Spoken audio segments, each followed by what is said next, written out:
六皇子，从你床榻下搜出这等大逆不道的巫蛊之物，你倒是解释啊！陛下可还等着呢？欲加之罪，何患无辞？我说了，我没有谋害太子。解释有什么好解释？有什么好解释的？父皇您是开国之君，怎会信这无稽的巫蛊之言？你根本不是想听我解释，你是要我死啊！常言道，虎毒尚不食子，好一个天下无情！若有来世，宁做田舍郎，也不愿再为帝王子。拦住他！六皇子自尽了。御医，看看。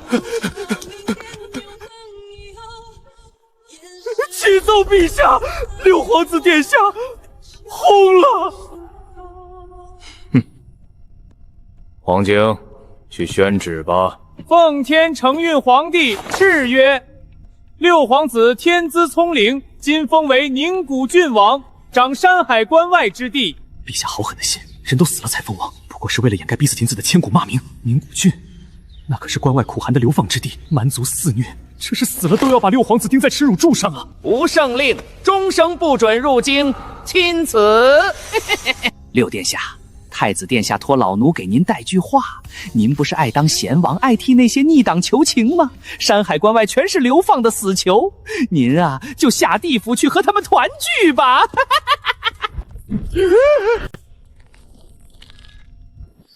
头好痛！大清帝国巫蛊之乱，天崩开局逼死亲儿子。等等，老子一个现代地质勘探员，刚在东北发现超级富矿，就这么猝死穿越了。老狗，你刚才说封我去哪儿？诈尸啊！山海关外宁古郡。山海关外宁古郡，那他妈不就是后世的东北大粮仓和重工业富矿区吗？这道题老子熟啊！儿臣李彻，不，宁古郡王李彻接旨，谢父皇天恩。儿臣谢父皇天恩。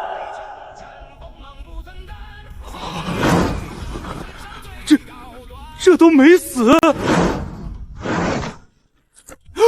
这么大的力道，连柱子都撞凹了，他竟然还能站起来接旨。六皇子到底是人是鬼？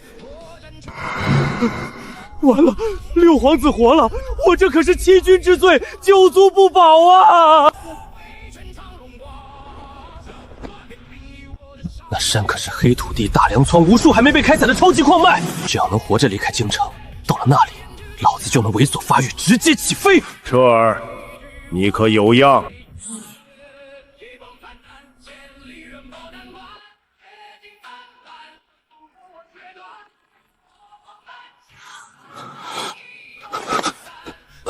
儿臣还觉得有些头晕，去太医楼让御医诊治一番，随后来养心殿见朕。儿臣遵旨。殿下，微臣扶您去。庸医救护不力，该当何罪？陛下饶命！陛下饶命啊！斩了，抄家，全家流放宁古郡。我操！全家流放宁古郡，老子刚被封过去，你搁这跟我现场演示宁古郡的正确用法呢？不对，这事还没完。当众封王他没法收回，但巫蛊的死局还在。那老东西在养心殿等我，杀机在后头。六皇子殿下命可真够大的，陛下召见，进去吧。老狗，把你的脖子洗干净，等着。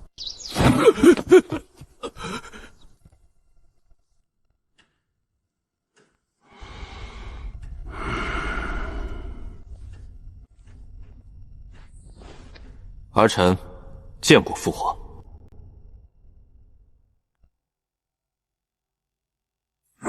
竟然不躲闪朕的眼神了，这还是那个懦弱的贤王吗？为何朕觉得有些看不透他了？李彻，你可知错？儿臣不知。那你可知朕叫你来这里做什么？儿臣也不知。但儿臣今日来此，是来造陛下的反。你说什么？儿臣说，儿臣来此造陛下的反，行悖逆之举。悖逆！六皇子是刚才把脑子撞坏了，被当今陛下千纲独断，曾严惩过众多不法的文臣勋贵，谁敢当面说出这等狂言？大胆！你可知自己在说什么？陛下犯上，妄图谋逆，你亦有取死之道。哼，我自然知晓，所以儿臣欲要造反，特来禀告父皇。朕明白了。老六，你想借着封狂悖之举，向朕表明你真的撞坏了脑子，好让朕留你一命。好在我的底牌根本不是撞疯，父皇错了。儿臣头脑清醒得很，并无半点疯癫，所说之话更是句句发自肺腑。好得很。那你仔细说来，朕倒是要听听你要如何造朕的反。儿臣准备勾结前朝余孽和世家大族，纠集刺客死士，行刺父皇。笑话！帝都内的前朝余孽早被朕杀绝了，剩下的臭鱼烂虾能翻起什么风浪？就凭你现在这副丧家之犬的模样，哪家敢跟你合作？那儿臣便去封地，召集前朝遗孤，组建一支大军，攻破山海关，一路打到帝都来。宁古郡确实有几万前朝余孽，但他们连吃顿饱饭都困难，你指望一群恶鬼组军队？更何况朕的山海关乃天下第一雄关，非20万大军不可破。就凭你，既如此，儿臣可游说太子殿下和诸位藩王之，逼迫都父皇让位。太子的权柄是朕给的，谁才是太子？朕说谁是太子，会与你联手。至于藩王，你当朕手底下的锦衣卫都是死人不成？既如此，儿臣可游说太子殿下和诸位藩王群起而攻之，逼迫父皇让位。太子的权柄是朕给的，朕说谁是太子的，与你联手。况且太子恨之于藩王，你当朕手底下的锦衣卫都是死人不成？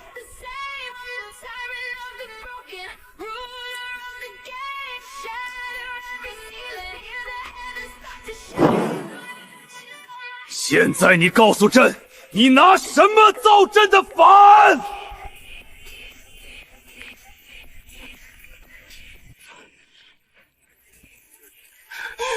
是啊，儿臣这样的人，拿什么去造父皇的反呢？是啊，他无兵无权无钱无势，连宫里的奴才都能随意欺辱他，他拿什么造反？他今天搞出这么大的动静，甚至不惜喊出造反二字，就是为了向朕证明，他李彻根本没有任何威胁。这张脸像极了他的母亲，那个无论受了多大委屈，都只会我默默忍受、温柔笑着的女子。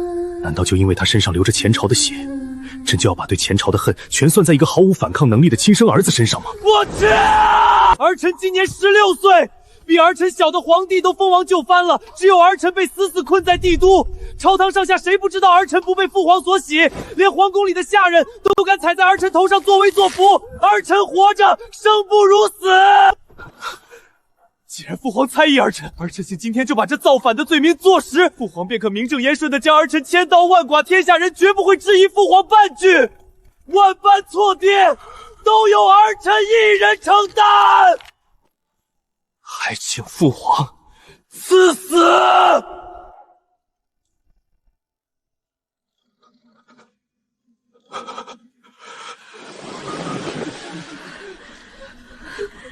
这种皇家心密和诛心之言，是我们这些奴才配听的吗？我在赌这位千古一帝的骄傲，赌他在乎自己虎毒不食子的名声，更赌他心里对原主母亲那仅存的一丝愧疚。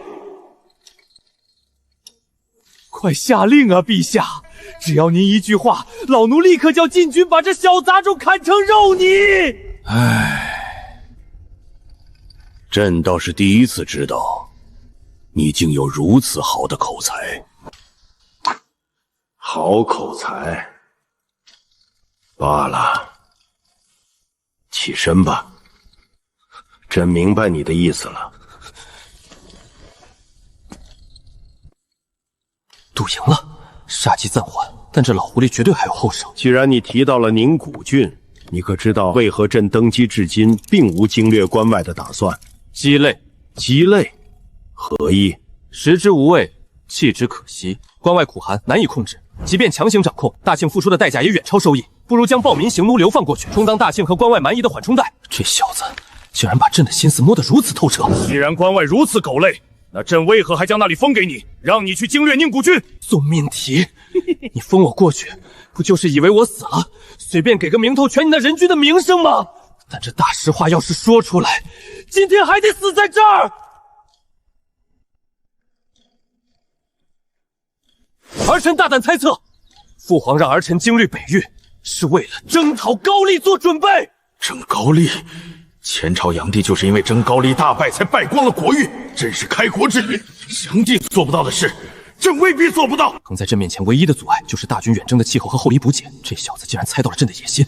3年，朕给你3年的时间。3年之后，朕若能看到一个能支撑征伐高丽大军后勤的宁古郡，朕封你亲王爵一位，世系属罔帝，永为我大庆东北边王。儿臣必当肝脑涂地，死而后已。这大饼画的看着都撑得慌。3年在洞谱上搞出大后方，真当老子是神仙啊！不过无所谓，这饼我先咽了，能跑路就行。既然封王开府，就要有班底。朕允你自行招募1500亲卫，帝都除禁军外，任你挑选。宁古郡的属官从6部7品及以下官员中挑，俸禄按亲王规格发。朕会让户部与你对接。除此之外，朕不会再给你一兵一卒。能否在关外活下去，全靠你自己。去准备吧。儿臣告退。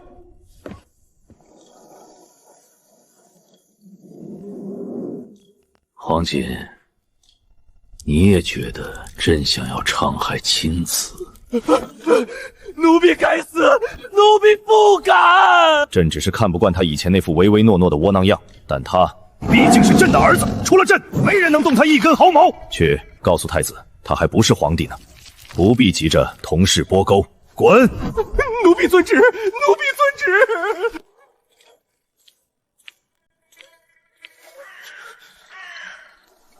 老子这辈子都不想回这吃人的鬼地方了。从此以后，天高任鸟飞，东3省的黑土地大矿胖，老子来了！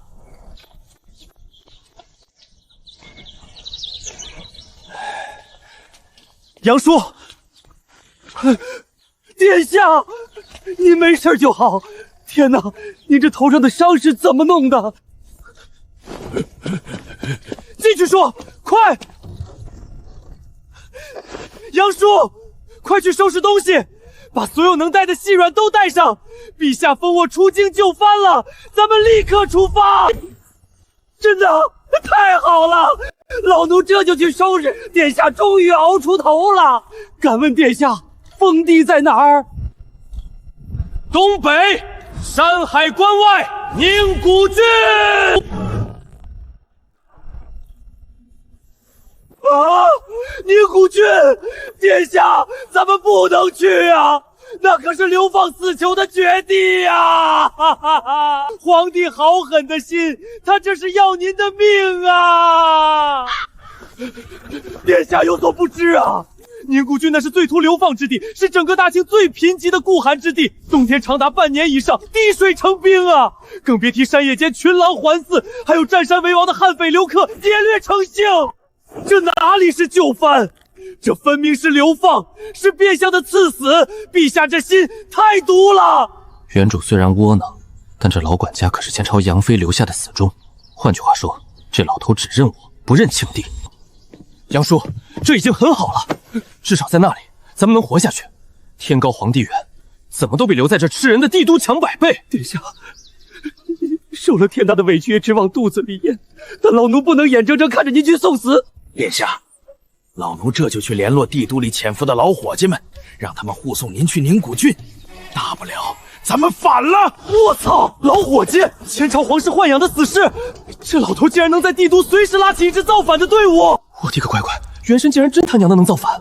这开局庆帝猜疑他还真没知错错，万万不可！杨叔，我刚被封王，满朝文武不知多少双眼睛盯着狮王宅。你现在把些死士兄弟招来，不是把谋逆的把柄主动递到皇帝的屠刀前吗？不仅我得死，还要连累所有兄弟。老奴该死，是一时情急冲昏了头脑。可去那等险地，没有心腹护卫，殿下如何安生啊？父皇允了我1500亲卫的编制，帝都3大营任我挑选。3大营都是皇帝的嫡系死忠，这种亲卫您怎么敢用？这您不用担心，我心中已有了一支最完美的人选。当务之急是另一件关乎我们在宁古父臣能否立足的大事。求王！奴婢在。去书房拿笔墨来，我待会儿列个单子，您带人去大肆采购，越多越好。对了，咱们府上现在还有多少银子？回殿下还有500两。多少？500两！堂堂一个大庆皇子，居然穷的只剩下500两，这开局真是一穷二白，穷的叮当响啊！算了，挑最要命的先买2，剩下的等朝廷的俸禄和开府的银子拨下来再说。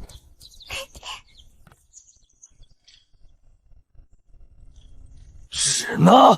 让你拿笔墨，你就真只拿笔和墨呀？你让我写空气上！奴婢这就去，奴婢这就去。这府里真就没一个正常人吗？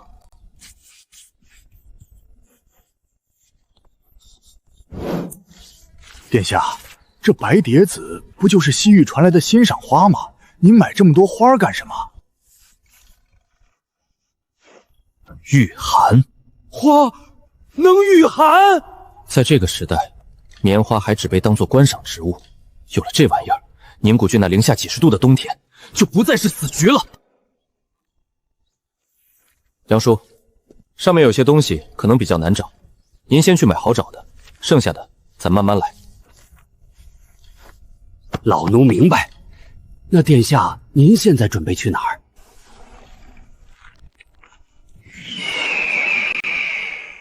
哼哼，去城西大营，招揽我的罪徒。去！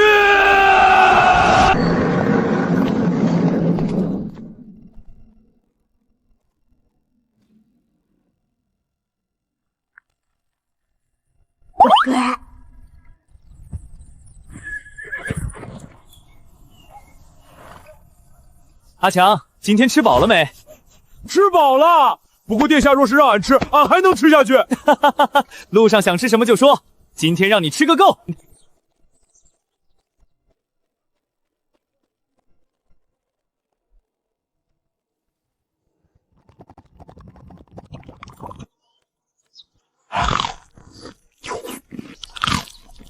这小子短短半个时辰吃了普通人1天的量，这简直就是一台人形压路机，妥妥的天生神力啊！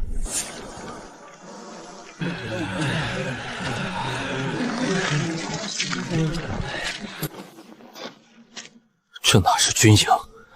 战士当敢死队炮灰，平时当牲口用作苦力。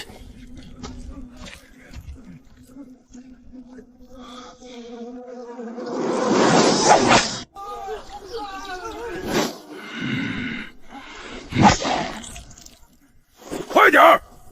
谁耽误了时间，老子砍了他的脑袋！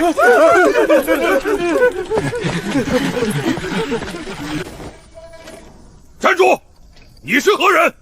这仰着鼻子看人的欠揍样，真他娘像极了我中学时的教导主任。老子这辈子最讨厌仰着头跟人说话。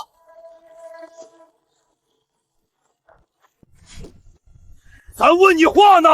军营重地，闲杂人等不得乱闯。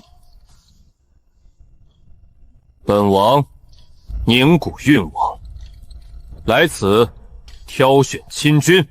宁古郡王，朝中有这个王爷吗？头儿，这是那个最窝囊的六皇子，我以前远远见过一次。我当是谁呢？原来是那个软弱无能的六皇子啊！抱歉了，六皇子殿下，本将乃太子左卫帅校尉，奉命看管这些罪徒。你要挑亲兵，去别处吧。本王再和你商量，你算个什么东西，也配合本王称本将？六皇子，这是太子的地盘，莫要以为你是皇子便可在此口出狂言。狗咬狗，一嘴毛。那软蛋皇子今天怕是要吃瘪了。醉屠军独立成军，由天子直属，何时归太子的狗管了？你找死！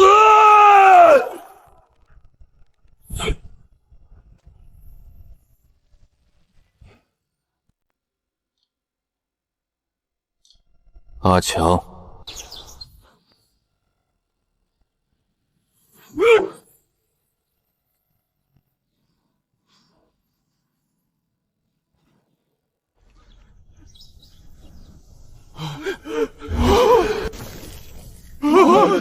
杀人了！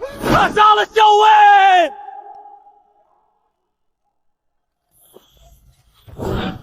圣旨在上，谁敢放肆？此人欲行刺本王，今已伏诛。你等速速放下武器，莫要步其后尘。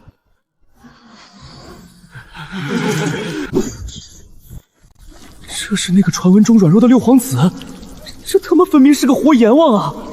有圣旨你不早拿出来，非得把人脑袋扇转圈了再拿。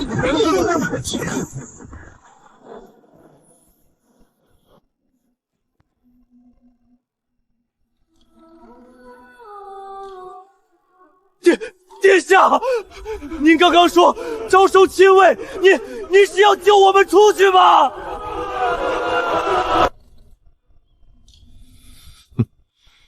本王没有救人的兴趣。本王来这里是来带你们去死的！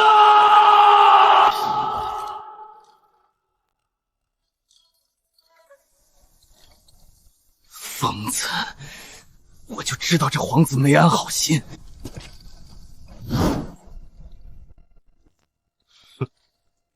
你们的死活与本王何干？看看你们现在的样子，你们有一个算一个，皆是罪该万死之人。是阶下囚，是被人遗忘的垃圾。等待你们的，只有在这里像牲口一样做无尽的苦役，直到烂死在这个鬼地方。但是，本王今天可以给你们一个机会，一个以大清军人身份战死的机会。随本王去关外，那里有无尽的风雪，有数不清的蛮族，你们会在厮杀中死在冰冷的刀剑下，死在漫天风雪的荒野里。你们也可以选择留下，继续过着猪狗不如的生活，卑微屈辱的苟延残喘。现在，做出你们的决定。是以罪徒的身份苟活，还是以大庆军人的身份随本王战死边疆？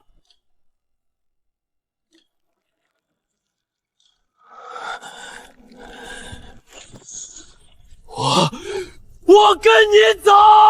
殿下，我不想烂在这个鬼地方，带我去关外吧！老子早他娘的活够了，算我一个奶奶的！18年后，老子又是一条好汉，带我去！妈的，听得老子热血沸腾，我也要去东北！你他娘的傻呀！你又不是死囚，上赶着送什么死？狼群的野性终于被唤醒了，这群亡命之徒将是我手里最锋利的刀。殿下，不可靠近啊！这群人都是疯子，万一抱起伤人……无妨。既然想要驾驭群狼，怎能没有孤身入狼群的胆气？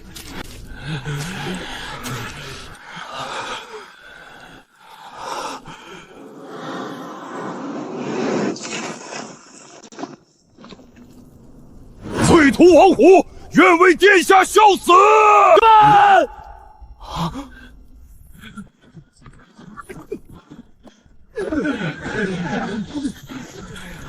罪徒贺从龙，愿为殿下效死！罪徒王三春，愿为殿下效死！愿为殿下效死！识字者，起身。不错，你们几个负责给大家登记造册，入我宁古军籍。是。都听好了，有2种人，本王绝对不收。第一，奸淫妇女的采花贼不收；第二，买卖儿童的人牙子不收！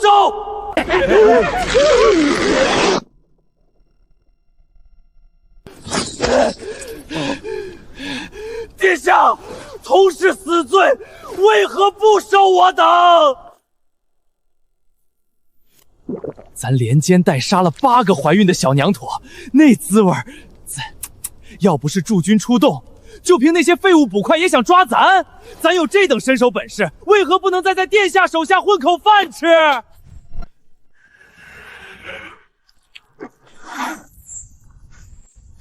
本王的麾下容得下恶贯满盈之罪人，却容不下如你这般畜生不如的渣子！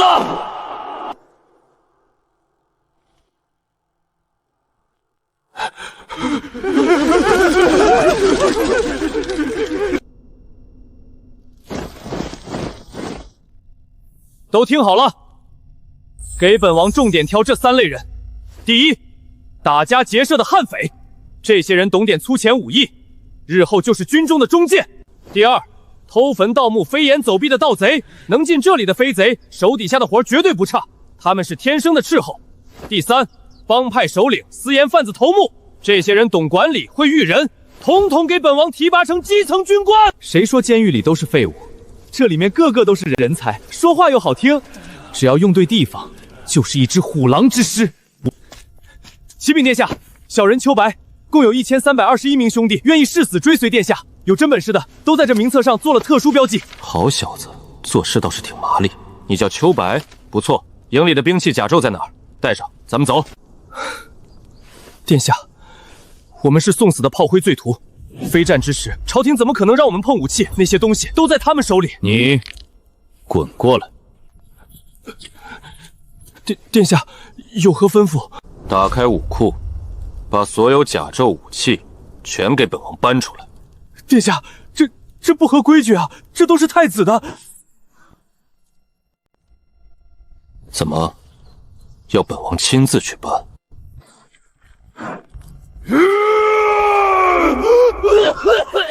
小人这就去开门！伸手一件破旧的皮甲。殿下，全搬空了，共计破旧皮甲500套，生锈的钢刀2000把，烂藤盾200具。就这破烂玩意儿，这个已经没点好东西。殿下，朝廷就指望我们去消耗敌人的体力，给好兵器，怕我们阵前倒戈啊！让我的兵拿着这些破烂去关外跟蛮子拼命，想都别想！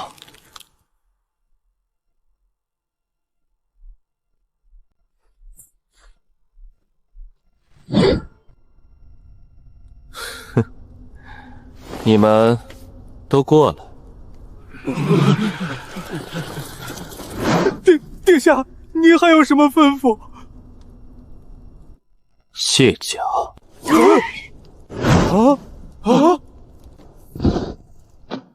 本王说，卸甲！殿下，我们可是太子所谓的亲军啊，你不能……哼，太子亲军，为何会出现在天子直属的罪徒营中？难道父皇的军队已经改姓太子了吗？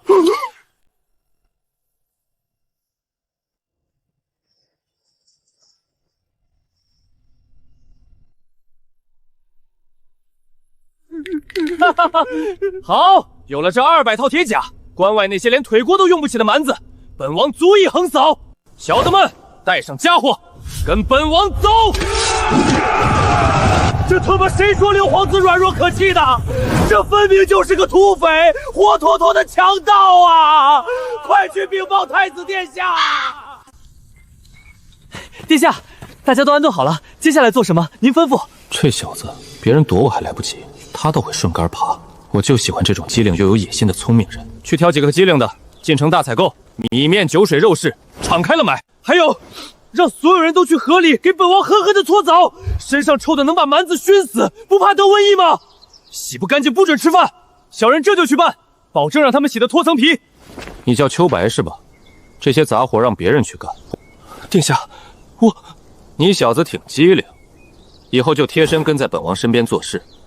等会儿随本王回王府，有更重要的事情交给你。我这是撞大运了，终于入了大人物的眼，老子要翻身了！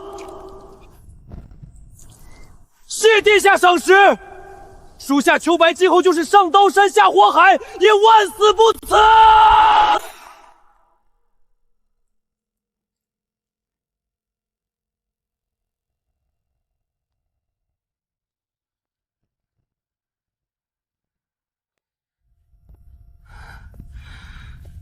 殿下，左卫帅刚传回急信，六皇子在醉屠营当众扭断了庞校尉的脖子。他不仅带走了1000多名罪徒，还把左卫帅200多名守卫的铁甲给扒光了。是孤小瞧六弟了。殿下，六皇子如此跋扈，您大可去陛下面前参他一个强取豪夺、意图谋逆之罪。父皇不会管传出的消息，因为今日朝堂上的事，父皇已对孤心生不满。辟邪来到孤身旁，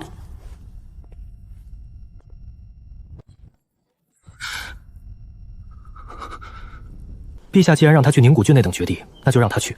等他出了这帝都城，还不是任由殿下拿捏？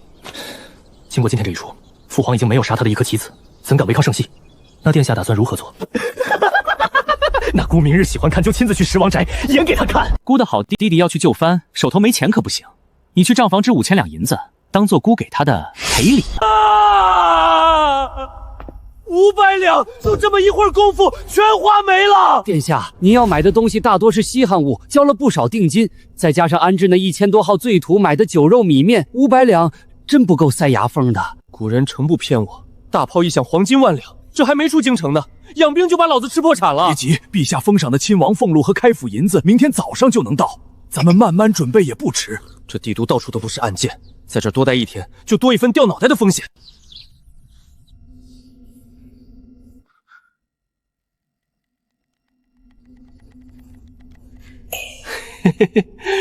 杨叔，咱们这府里的物件应该挺值钱的吧？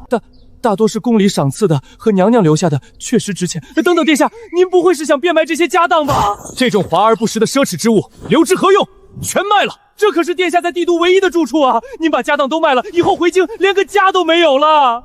杨叔，大丈夫当以天为被，以地为席，区区几栋瓦舍，何以称之为家？不愧是我选中的主君，六皇子殿下这格局，这气魄，真乃雄主之风。可是殿仓促之间，这些古董字画也卖不出好价钱啊！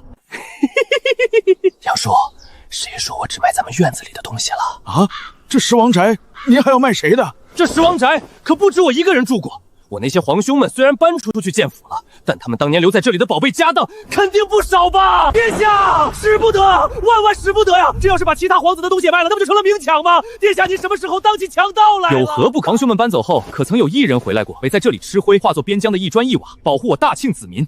想必皇兄们知道了，也绝不会怪罪于我。秋白，属下在。这就是本王交给你的重要任务，给本王带人。把这十王宅上上下下、里里外外扫荡一遍，记住了，除了书籍、药材、兵器，凡是值钱的，一个都不许漏下。房间里的名贵木料给我拆了，只留珠子撑着就行。地板上的玉石砖给我撬了，小心点别磕坏了。值钱的桌椅板凳能卖钱的，统统给本王拉去卖了。我的个乖乖，王爷这身上的匪气，怎么比我们醉屠营里的悍匪还重？这他妈是真雁过拔毛啊！聋了，还不快去干活！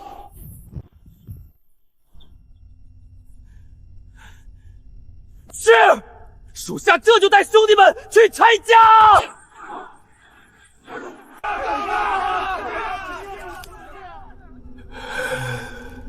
完了，这十王宅今天算是彻底要被搬空了。十王院报主了，有猎上完。小心点儿，这可是上好的紫檀木桌椅。哎，那几块汉白玉的地砖别磕坏了，这可都是咱们去边疆建功立业的本钱。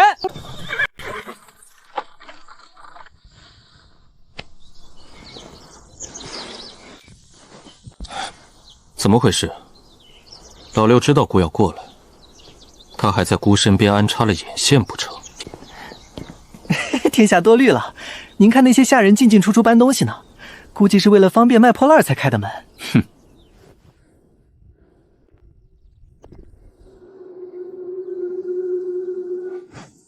这黄花梨木屏风，这套杨汝玉茶具，这笔剑，看着怎么这么眼熟？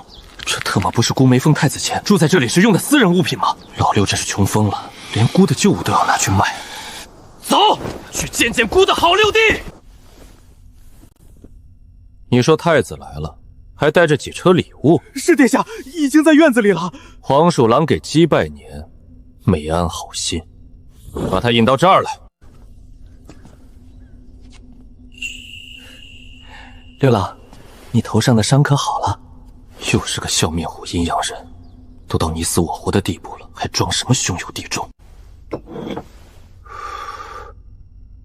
不劳太子挂念，好的差不多了。哼。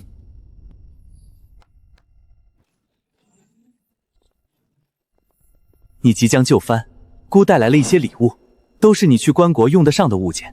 六郎，你看你还有什么难处，尽管和姑开口。太子殿下，这是在讨好我吗？拿几箱破烂玩意儿就能把过去的事儿一笔勾销了？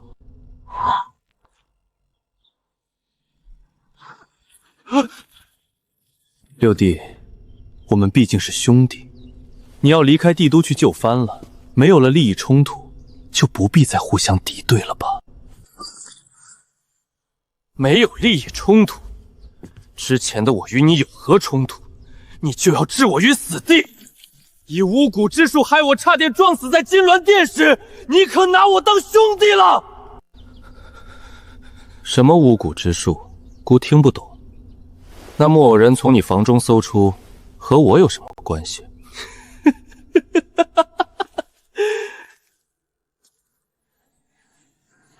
太子，你可知道我为何如此笃定，那木偶是你做的手脚？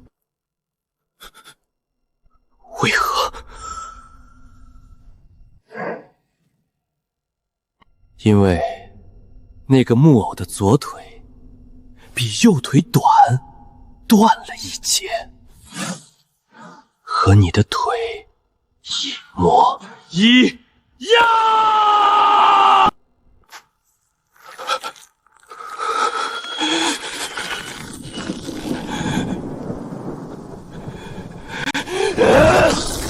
李彻，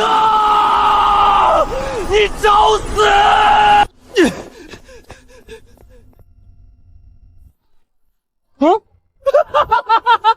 发财了，发财了！嚯，这么多银子，这怕是得有几千两了吧？盐还是精盐？我这瘸腿的好兄长真是大方啊，雪中送炭啊！这是什么？琉璃盏！我要这破玩意儿有屁用？拿去换钱！殿下，您这……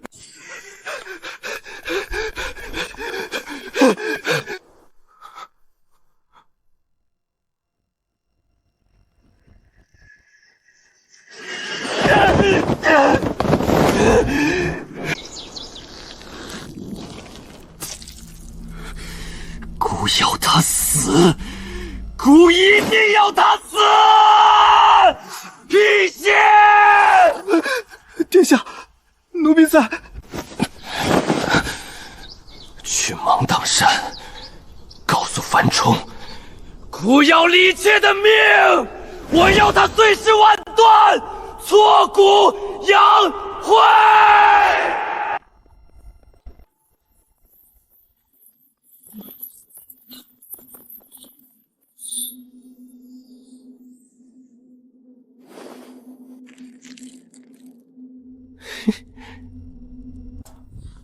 哼，这阴阳人出手倒是大方，可惜净送些华而不实的东西，只能拿去当铺换铁器和粮食了。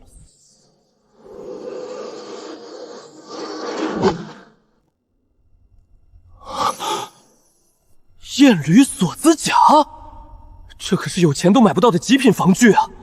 轻便坚固，刀枪不入。不对，太子那个阴笔送的东西，万一上面淬了慢性毒药怎么办？命可只有一条。等到了东北，找到老子记忆里那几个超级铁矿，什么样的极品宝甲打造不出来？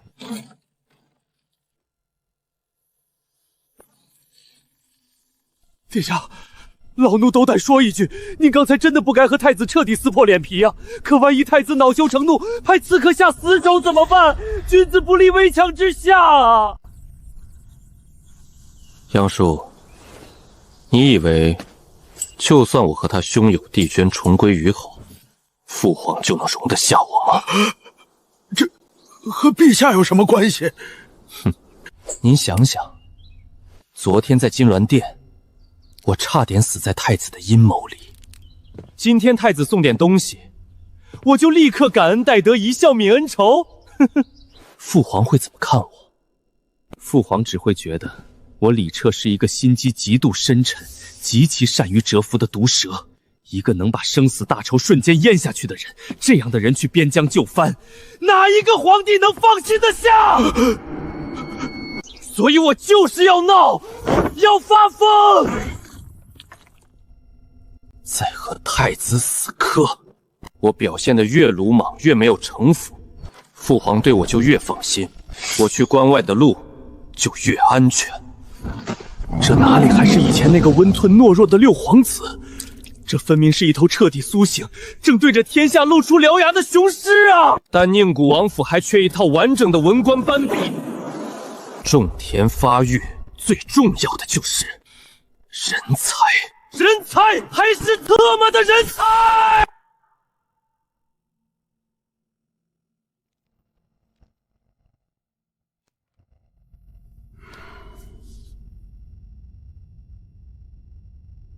老六那边怎么样了？回陛下，六皇子昨日去了罪徒营，收编了1300名罪徒，不仅杀了太子左卫帅的校尉，还把200多名守卫的盔甲兵器全拔光了。好小子，够狠！继续说。十王宅今日门户大开，六皇子命人将府内的家具古玩全部拆卸搬空。还有就是，今早太子殿下带了重礼去了十王宅，不知说了什么。没过多久，太子殿下就气急败坏的负气而走。太子在老六那里吃瘪了。哼，堂堂一国储君，连这点养气功夫都没有。老六这小子还在跟朕置气呢，满朝文武也就他敢跟朕甩脸子。罢了，由他去吧。朝中可有官员主动去老六府上自荐，愿随他去宁古州就藩的？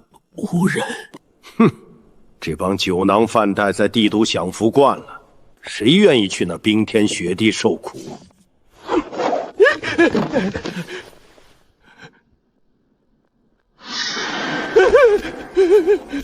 给老六送去，告诉他朕的话依然有效，7品以下官员任他征辟。哼！但那些心高气傲的人才，愿不愿意跟他去东北吃风雪，就要看他自己的真本事了。遵旨，奴婢这就去。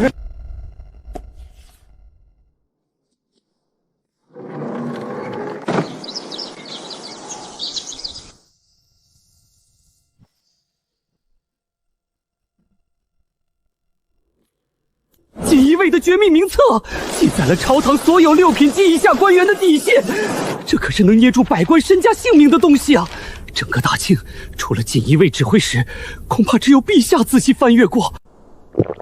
陛下竟然把这等犯忌讳的神物交给了六皇子，这说明六皇子在陛下心中的地位已经发生了翻天覆地的变化，他再也不是那个任人揉捏的软柿子了。万一太子那边出了什么岔子，这储君之位，不，哪怕太子废了，也轮不到他老六。但他成为掌握实权的封疆大使，已经是板上钉钉的事儿了。我这嘴怎么就那么欠？昨天在金銮殿和养心殿，我干嘛非得为了巴结太子跳出来要把六皇子往死里得罪？不行，好在现在还有转圜的余地，得赶紧去补救。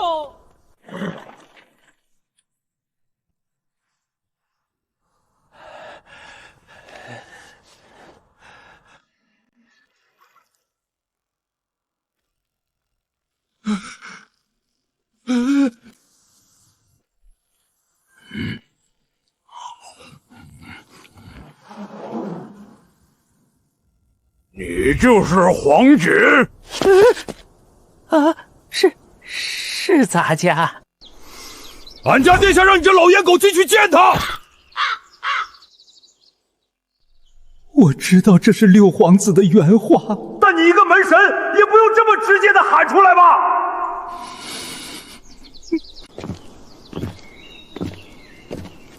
嘿嘿。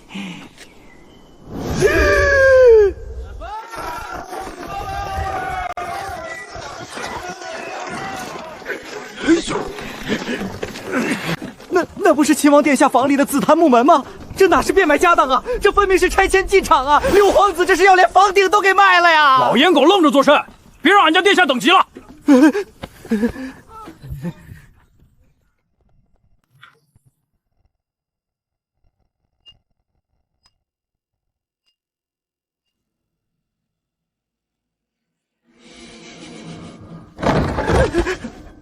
奴婢黄锦拜见宁古郡王。公公来此，有何贵干？哎呦，奴婢给殿下送东西来了。陛下说了，您就藩在即，这封赏和俸禄绝不能少。亲王俸禄12000段，另有布匹、食盐、香料等赏赐，奴婢亲自盯着办的，绝无差错。公公今日怎么了？往日和本王说话，可不是这副客气的嘴脸啊。殿下，奴婢之前多有得罪，如今已是幡然醒悟啊。太监这种生物，果然没下限。这老狗以前没少踩我，现在服软，显然是看出了父皇态度的转变。狗吗？主人让咬谁就咬谁。殿下，陛下听说您还没选定属官，特意让奴婢把这个送来给您过目。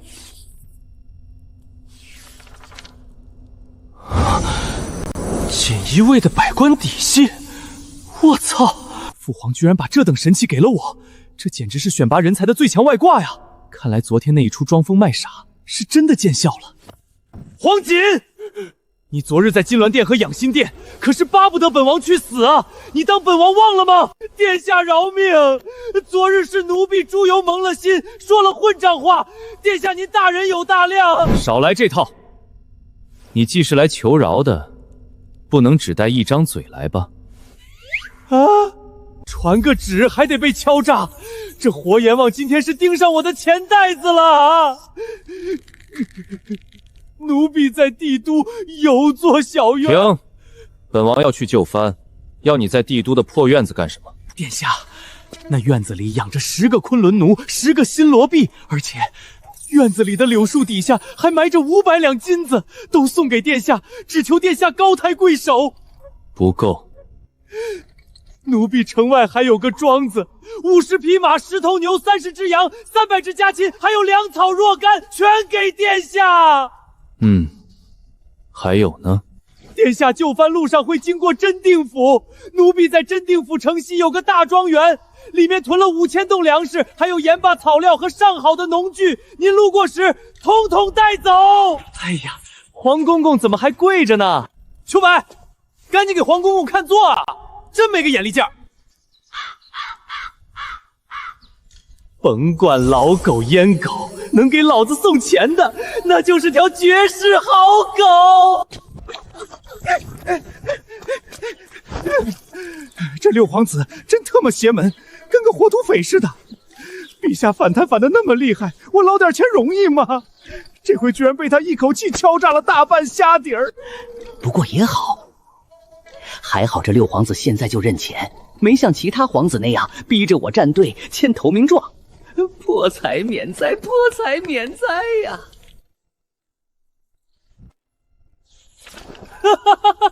人才，全是人才啊！便宜父皇这回可是给我送了一份真正的大礼。有了这份6品以下官员的详细底细，再加上原身的技艺，足够我挑出一套可堪大用的文官班调了。不过，怎么把这些人弄到手，倒是个大问题。父皇把名单给我，看似大方，实则是个考验。以我现在的恶名，要是按部就班的发征辩公文，对方大概率会称病不救；要是逼得太紧，文人的酸腐脾气一上来，他们宁可辞官，甚至撞姑子，也绝不肯跟我去东北那苦寒之地吃土。三顾茅庐，威逼利诱，声泪俱下的晓之以情，动之以理。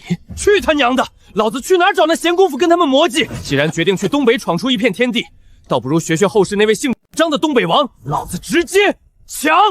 秋白，殿下有何吩咐？去城外营地，挑50名身手最好且最熟悉帝都地形的大街小巷的兄弟，带到这儿来见我，立刻！属下这就去办。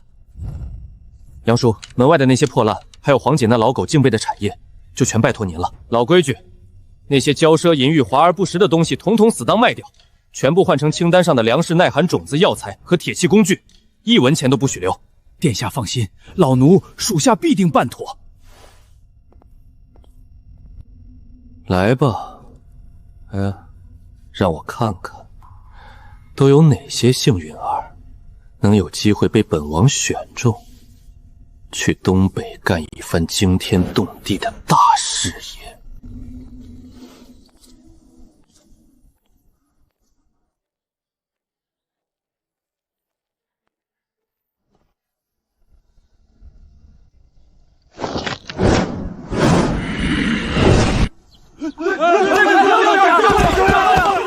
这帮家伙单兵素质不错，但纪律性太差了，一股子山大王的味儿。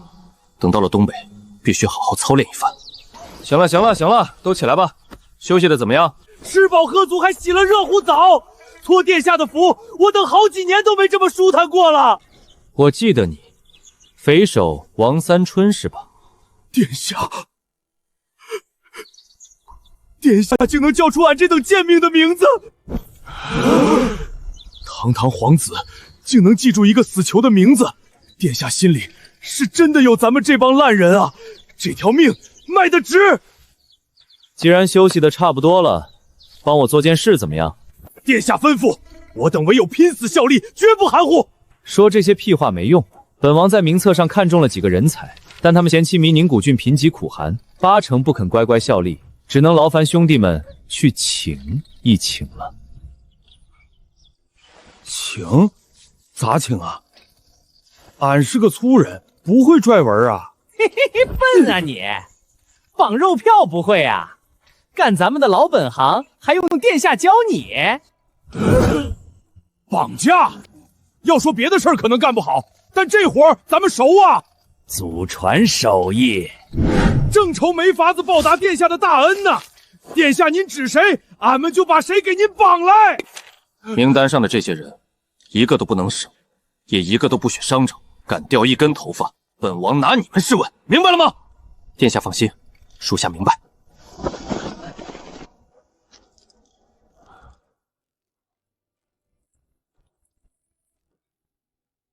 工部所正刘烨，何人唤我？验明正身，带走。无名休矣！这是哪路神仙？锦衣卫还是绑匪？走，下一个。谁呀？来了来了！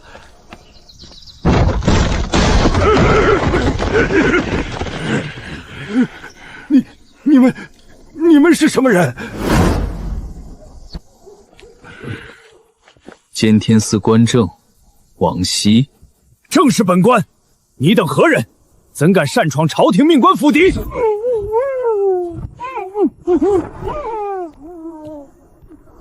殿下也真是的，怎么尽让咱们抓这些没名没姓、油水都没有的穷酸小官？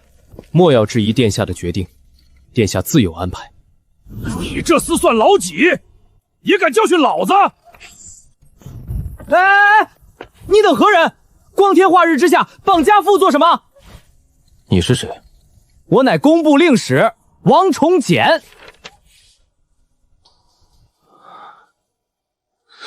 名单上刚好也有他，买1送1，一起绑了。等等啊！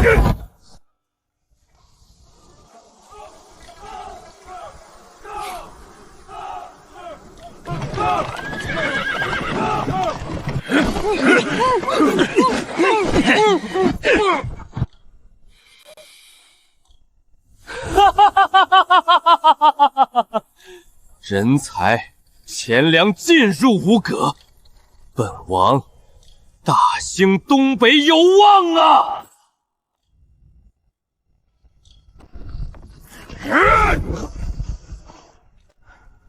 户部司厨遣兵。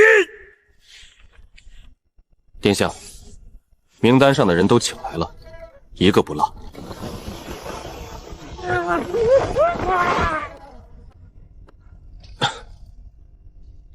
把麻袋都拿下来。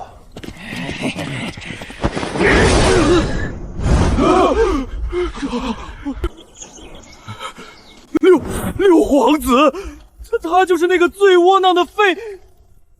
六皇子殿下，六皇子，你竟敢用如此下作的土匪手段将我等绑来，简直目无王法！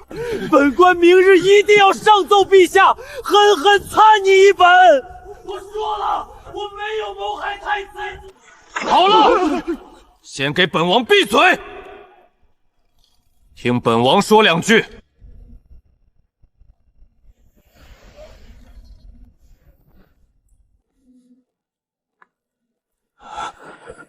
王熙，原监天司少监，太启3年，提出浑天如鸡子，地如子中皇的概念，不为主流所容，被贬为官正。可是你，正是在下，殿下竟然听说过我这微末之人。王官正可曾去过海边，在海上看远方驶来的船只，为何总是先看到桅杆，后看到船身？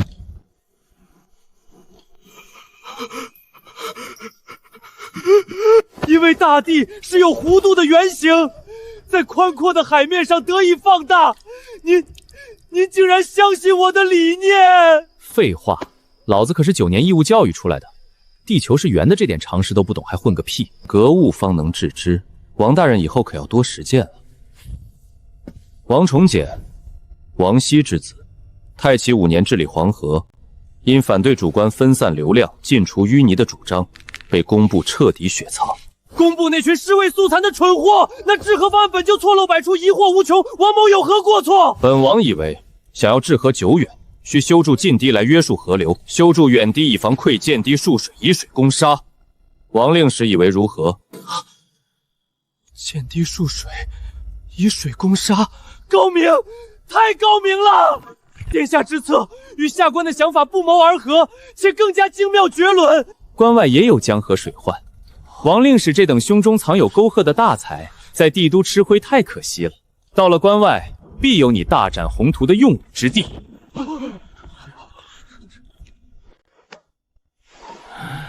前师，殿下手段如此下作，莫非也想把老夫这把老骨头骗去那塞外苦寒之地送死？前师本是经学大儒，却弃文从算，曾3次奏请父皇将算学纳入科举，皆被驳回。世人皆视算学为奇技行窍的微末大道，却不知小小算术中蕴藏着大智慧，老夫为之奈何呀！大智慧何止？本王今日就告诉你们，算学乃是所有学科之根本，是国之重器。殿下，此言大逆不道啊！觉得本王说错了？王熙，你在监天司观察星宿、推算历法，不用算学怎么算？这自然是要用的。王崇简，工部修桥铺路、造大型军械、治水利省优，哪一项离得不上精确的测算？不用算学，你造的桥得塌，修的大得溃。若无算学为基，寸步难行。你们看看周围，被本王请来的绝大多数都是工部、监天司、少府监的官员，在那些府书眼里，你们是从事奇技一妙的末流小臣，但在本王眼里，你们才是这个朝堂上最能做实事的人，是我大清最宝贵的财富。科学家、工程师、天文学家，老子要在关外搞工业革命，就靠你们这帮书呆子了。既然世人皆以为算学无用，那本王就在封地建学校，专门传授算学、工学、医学。你们就是第一批教校大族。当你们的学生入朝为官、大放异彩之时，就是诸位青史留名、开宗立派之日。青史留名，开宗立派，这可是读书人的终极梦想啊！当然，人不能只靠梦想活着。本王要在关外发展，必须借助诸位的力量。凡肯入我宁古郡国者，俸禄直接翻倍。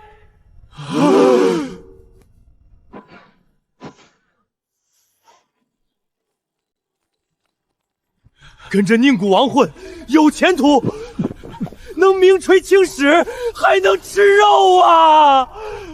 不愿意去宁古郡的，现在就可以自行离去，大门就在那。